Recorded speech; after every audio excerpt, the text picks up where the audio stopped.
Olá, seja bem-vindo a este canal.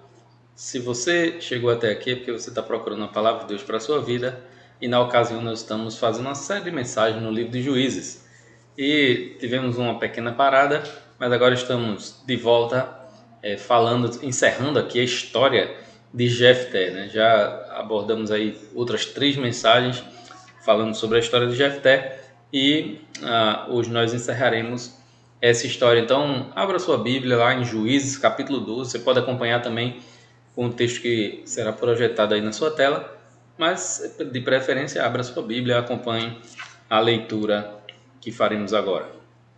Juízes 12, do 1 até o 15, diz assim: Então os homens de Efraim se reuniram, foram a Zofã e disseram a Jefté: Por que combateste os amonitas e não nos chamaste para ir contigo? Ateremos fogo em ti e na tua casa. Mas Jefté lhes disse: Eu e o meu povo tivemos uma grande luta com os amonitas, e quando vos chamei, não me livraste das mãos deles. Quando vi que não me livraria, arrisquei a vida e fui lutar contra os amonitas, e o Senhor os entregou nas minhas mãos. Por que então vieste para cá hoje? Para lutar contra mim? Depois disso, Jefté reuniu todos os homens de Gileade e guerreou contra Efraim. E os leaditas feriram os efraimitas, porque estes tinham dito: Vós, leaditas, sois desertores de Efraim e de Manassés. Os leaditas tomaram as passagens do Jordão, que conduziam a Efraim, e quando algum dos fugitivos de Efraim dizia: Deixa-me passar, perguntava: És tu efraimita? Se dizia que não, então lhe pediam que dissesse a palavra Shibolete. Se, no entanto, dissesse Sibolete, porque não conseguia pronunciar corretamente a palavra, eles o prendiam e o matavam na passagem do Jordão. Naquela ocasião, 42.000 efraimitas foram mortos. Jefté foi expulso de Israel durante 6 anos. Quando Jefté, o gileadita, morreu, foi sepultado numa das cidades de Gileade. Depois dele, Ibizã, de Belém, foi juiz de Israel. Ele tinha 30 filhos e 30 filhas. Deu suas filhas em casamento a homens de fora do seu clã e trouxe 30 mulheres de fora para casarem com seus filhos. Foi juiz de Israel durante 7 anos. Quando morreu, Ibizã foi sepultado em Belém. Depois dele, Elon, o Zebulonita, foi juiz de Israel durante 10 anos. Ao morrer, Elon, o Zebulonita, foi sepultado em Ajalon, na terra de Zebulon. Depois dele, Abdon, filho de Hilel, o Piranotonita, julgou Israel. Ele teve 40 filhos e 30 netos, que montavam 70 jumentos. Foi juiz de Israel durante 8 anos. Quando Abdon, filho de Hilel, o Piratonita, morreu, foi sepultado em Piratom, na terra de Efraim, na região montanhosa dos Amalequitas. Amém? Vamos orar ao Senhor? Pai, em nome de Jesus, muito obrigado pela tua palavra, que ela possa falar ao coração de cada pessoa que ouvirá e que assistirá essa mensagem. Derrama a tua graça, nós pedimos em nome de Jesus. Amém. Hoje, como disse, estamos voltando, né, depois de algumas semanas de intervalo, a trazer as mensagens aqui no livro de Juízes, especialmente do personagem que estamos falando agora, que é Jefté, né? Então voltamos à saga desse nosso herói aí. Vamos lembrar que o povo de Israel tinha sido dominado pelos filisteus e pelos amonitas, e que eles tinham abandonado o Senhor e começaram ali a montar um verdadeiro panteão de deuses, adorando ali diversos deuses das nações ao redor. Então eles foram oprimidos ali durante 18 anos, né? Durante 18 anos, e eles clamavam ali a Deus pedindo libertação daquela opressão. Mas dessa vez foi diferente. Deus decidiu que não ia ajudá-los. Ele disse: olha, por que vocês não procuram ajuda nos deuses que vocês estão servindo aí? Porém, a Bíblia mostra que o povo se arrependeu de verdade. Eles quebraram, destruíram os deuses que eles estavam juntando ali, abandonaram de fato aqueles deuses, e o texto diz que o Senhor se compadeceu do sofrimento deles. Então Deus novamente resolve libertá-los, e aí Deus levanta Jefté. Jefté, que havia sido rejeitado pelos seus irmãos por ser um filho ilegítimo, então ele tinha sido rejeitado, foi morar longe lá de Gileade, mas aí ele foi procurado pelos cidadãos daquela cidade, porque a Bíblia diz que ele era um homem valente. E na hora de combater os amonitas, não tinha ninguém ali em Gileade que tivesse essa capacidade. Eles foram atrás de Jefté. Jefté topou, voltou, tentou um acordo de paz com os amonitas, não conseguiu. Então o Senhor entregou os amonitas em suas mãos. E ele volta para casa com a vitória, né? Chegando aqui no texto que nós vamos falar hoje, né? Na mensagem de hoje, a gente vai ver como a tribo de Efraim, tal qual quis fazer lá na época de Gideão, a gente vai ver isso também, tentou colher os frutos daquela vitória, que não era deles, porque eles não ajudaram em nada, né? Porém, diferente de Gideão, Jefté não agiu aqui com diplomacia, né? Ele agiu diferente do que Gideão fez naquela ocasião. Então é por isso que o tema de hoje é Jefté, quando os covardes buscam a glória. Quando os covardes buscam a glória. Então a primeira coisa que nós podemos ver aqui no texto é que os covardes tentam mostrar força quando já não há mais perigo. Quando o perigo está presente, os covardes estão escondidos, mas quando o perigo cessa, aí os covardes aparecem, né? Para tentar colher os louros da vitória, mas que na realidade eles não contribuíram em nada para aquilo. Então, depois que o inimigo estava subjugado, né? Depois que Jefté tinha vencido os amonitas, a tribo de Efraim vai até Jefté cobrar o fato de ele não ter, de ele não ter chamado aquela tribo, né, para a batalha.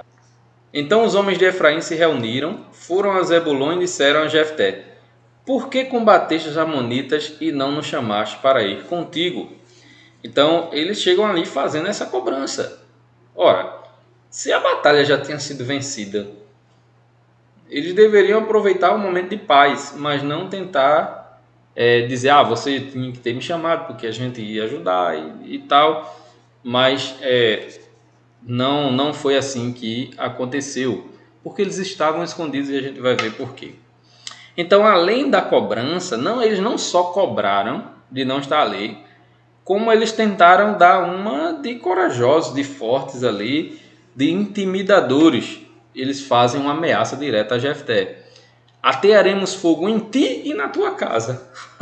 Ora, eles não foram à batalha, eles não participaram daquela vitória, mas agora queriam atear fogo na casa de Jefté, tentando intimidá-lo.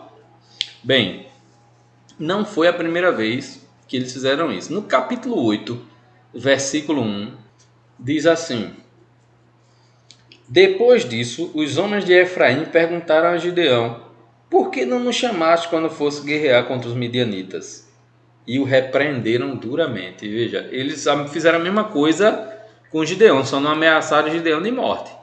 Mas eles tiveram a mesma tribo, Efraim, não contribuiu com a vitória de Gideão, mas tentaram intimidar também, tentaram ganhar os louros da vitória. Gideão ali age com diplomacia, né? Ele diz: olha, a gente só fez tocar a trombeta lá, quebrar os vasos, a gente não fez nada. Agora, depois que os inimigos estavam com medo, correndo, a gente chamou vocês foram lá e mataram os inimigos. Então vocês fizeram muito mais do que a gente. Então Gideão enche a bola deles, né? Então eles se sentem ali que conseguiram o que queriam, o que queria. Não é o caso de Jefté. Jefté não age dessa forma. Então Jefté na realidade mostra que eles estavam inclusive mentindo e que eles não se dispuseram à batalha. Veja o versículo 2. Mas Jefté lhes disse: eu e o meu povo tivemos uma grande luta com os amonitas, e quando vos chamei, não me livraste das mãos deles. Quando vi que não me livrarias, arrisquei a vida e fui lutar contra os amonitas. Então, chamou eles. Eles não foram para a batalha. Eles enrolaram, né?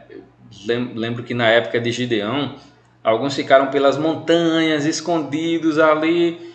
Quando a batalha estava se desenvolvendo e quando viu que Deus estava entregando o inimigo nas mãos de Gideão, foi que o povo desceu ali para guerrear.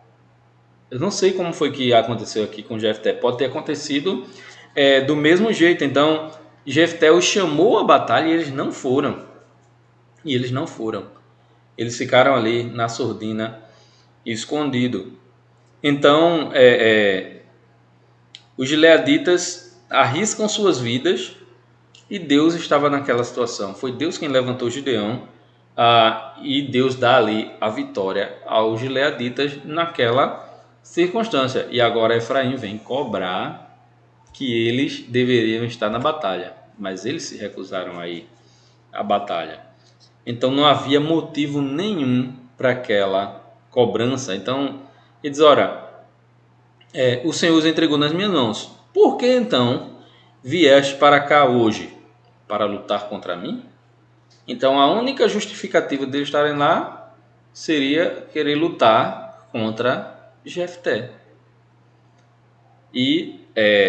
Mas, enfim, eles eram covardes. Bem, nós como cristãos não tentamos dar respostas às coisas do passado, mas tentamos resolver os problemas do presente, porque muitas pessoas têm a resposta quando a situação passou. Quando a situação passou, aí se dá a resposta às coisas. Se fosse eu nesse lugar, faria desse jeito, daquele outro, como se a gente soubesse todos os caminhos, mas quando chega a nossa vez, a gente não consegue fazer a coisa certa. Então, como cristão, eu não tento dar respostas às situações que passaram. Eu tento dar soluções às situações do presente. Dar respostas com a palavra de Deus às situações presentes e não, depois de caso passado, tentar dar uma de herói para tentar dizer, se fosse eu, faria desse jeito, quando na realidade a situação já passou e não há mais o que fazer. Segunda coisa, ao invés da glória, os covardes experimentarão na realidade a humilhação. Acusados de serem desertores, os gileaditas acabam avançando ali contra Efraim. Eles lutam, ferem os efraimitas, porque os efraimitas acusam eles de desertores. Ora, o pessoal foi quem venceu a batalha, Efraim não mexeu uma palha e agora está acusando Gileade de ser desertor. Desertor é aquela pessoa que abandona o seu exército na guerra. Está na guerra lá, na hora que vem o inimigo, você foge, abandona o exército, deixa os outros soldados lá para morrerem. Então, isso é ser desertor. Nesse sentido, eles se sentiram muito ofendidos, porque foi eles que ganharam a batalha. E aí eles tomam uma passagem no Jordão, que os efraimitas precisavam passar por lá para ir até Manassés, né, que ficava do outro lado do Jordão. Então eles tomaram essa passagem, impedindo o trânsito ali em Efraim. Cada pessoa que chegava ali, eles tinham que saber se era de Efraim ou não. E aí eles tinham um segredo. Como é que eu sei que aquela pessoa é de Efraim ou não? Como eles eram de regiões diferentes, o sotaque era diferente. Então eles usaram uma palavra, a palavra Shibolet. E nesse caso aí, o pessoal de Efraim, de Manassés ali, usava sim. Então, por isso que eles mandavam dizer Shibolet. Se ele dissesse Sibolet, logo ele ia ser morto, porque ele mostrava que era ali da tribo de Efraim. Nessa ondinha aí foram 42 mil mortos de Efraim. 42 mil pessoas tentaram passar ali, foram pegas pelos gileaditas, não conseguiram dizer Shibolet e foram mortas. Quanto maior for a arrogância de uma pessoa, maior será a ruína. Eles chegaram com toda a empáfia diante de Gileade, cobrando uma coisa que eles não tinham direito algum, e no final das contas eles foram humilhados. Eles eram covardes. E os covardes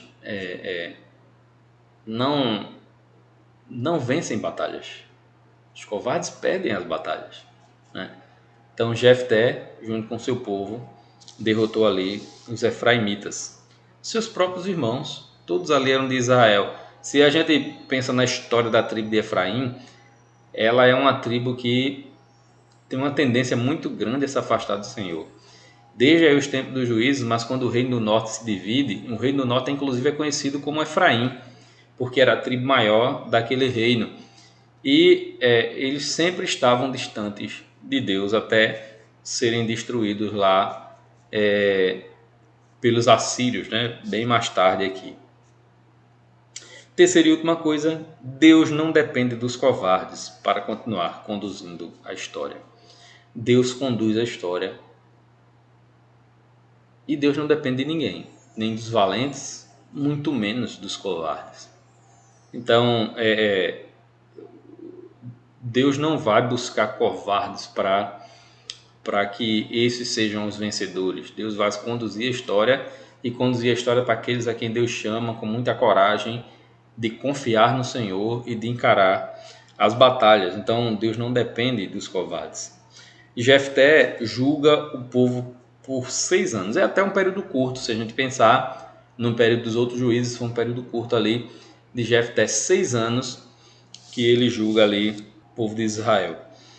Depois de Jefté, Deus levantou outros 3 juízes, são chamados aqueles juízes menores, né? Porque não tem muita informação sobre eles. O primeiro deles aqui é Ibizan, que julgou Israel por 7 anos.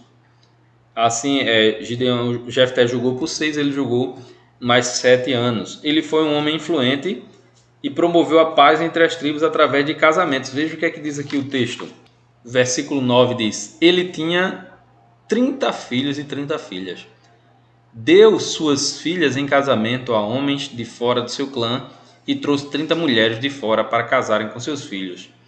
Foi o juiz de Israel durante 7 anos. Então, ele usou essa questão da quantidade de filhos, que ele tinha filhos e filhas, para fazer paz com as tribos de Israel. Ele trouxe ali uma certa diplomacia, casando seus filhos com pessoas de outras tribos, né? Alguns aqui chegam a falar sobre o casamento misto. Não me parece ser o que o texto está dizendo aqui. O texto fala de fora do clã, de fora daquela tribo. Então, ele casou ali com outras tribos, fazendo ali um processo de diplomacia entre as tribos, acabando ali um pouco com aquela tensão, né? Lembra que Jefté teve uma guerra civil ali, né? Contra Efraim. Ele julgou ali por 7 anos também, e depois dele o Senhor levantou um outro juiz aqui, o juiz Elon. Depois dele, Deus levantou o juiz chamado Elon, que julgou também por outros 7 anos. Né? É um juiz que não tem praticamente nada falando, a não ser a origem e tudo mais. E depois de Elon, o Senhor levantou um terceiro juiz aqui, chamado Abdon, que julgou também por mais 7 anos o povo ali de Israel. Ele foi também um juiz muito poderoso e talvez ali junto com Ibizan, ele tenha tido um status parecido com o de um rei. Lembra, não havia rei em Israel, então eles não eram reis, né? Mas eles não eram reis, mas seu status ali, família grande, tinha muitas riquezas, eles tinham um status muito próximo ali de um rei, né? No caso aqui, ele tinha Abdon tinha 40 filhos e 30 netos que montavam ali 70 cavalos, né? Diz aqui o versículo 14, né? Ele teve 40 filhos e 30 netos que montavam 70 jumentos. Ele foi juiz em Israel durante 8 anos, não 7 anos, mas durante 8 anos. Ok? Bem, nós precisamos pensar que Deus não deixa a história correr solta. Deus está sempre no controle da história. Então, não adianta a gente querer tomar esse controle, porque ele pertence exclusivamente ao Senhor. Então, quando aqueles fracos aparecem, os covardes aparecem, tentando tomar a frente, Deus já está bem à frente deles e já tem um controle de todas as coisas. Algumas aplicações para que possamos finalizar aqui. Então, as nossas soluções como cristãos não devem ser para situações passadas. Ser herói de caso passado é fácil, mas nós precisamos, como cristãos, ter respostas bíblicas para situações presentes das pessoas, para que elas consigam uma orientação segundo a palavra de Deus. Então, não adianta querermos ser heróis de casos passados. Isso não funcionará. Isso é um papel de covarde, né? De gente que quer se colocar como herói, mas que na realidade só está jogando conversa fora, palavras fora. Então, não adianta tentar ser forte quando já não há problema para ser resolvido. Nós precisamos resolver os problemas de fato existentes. Então, se agirmos assim, a tendência é sermos humilhados e não exaltados. Ser humilhados e não exaltados. Por quê? Porque a arrogância precede a ruína. A palavra de Deus diz isso, né? A arrogância precede a ruína. A soberba precede a ruína. Nós precisamos entender que soberba não cabe no reino de Deus, porque Deus está conduzindo todas as coisas. E a Bíblia diz que Deus resistirá aos soberbos, mas aos humildes Ele dá graça. Então, que possamos ter um coração humilde diante do Senhor e não sermos heróis de casos passados. Amém? Que Deus possa nos abençoar e nos ajudar a aplicar a sua palavra na nossa vida e no nosso coração. Pai, nós queremos louvar o teu santo nome pela tua palavra. Nos ajuda a sermos solução para a vida das pessoas, solução de verdade para o presente, para as situações concretas, não tentando ser heróis de casos passados, dando soluções para coisas que não mais precisam de solução. Derrama a tua graça, nos ajuda a andar nos teus caminhos, nos dá um coração humilde na tua presença. Nós pedimos no nome de Jesus. Amém. Amém. Deus abençoe. Até a próxima mensagem, em nome de Jesus.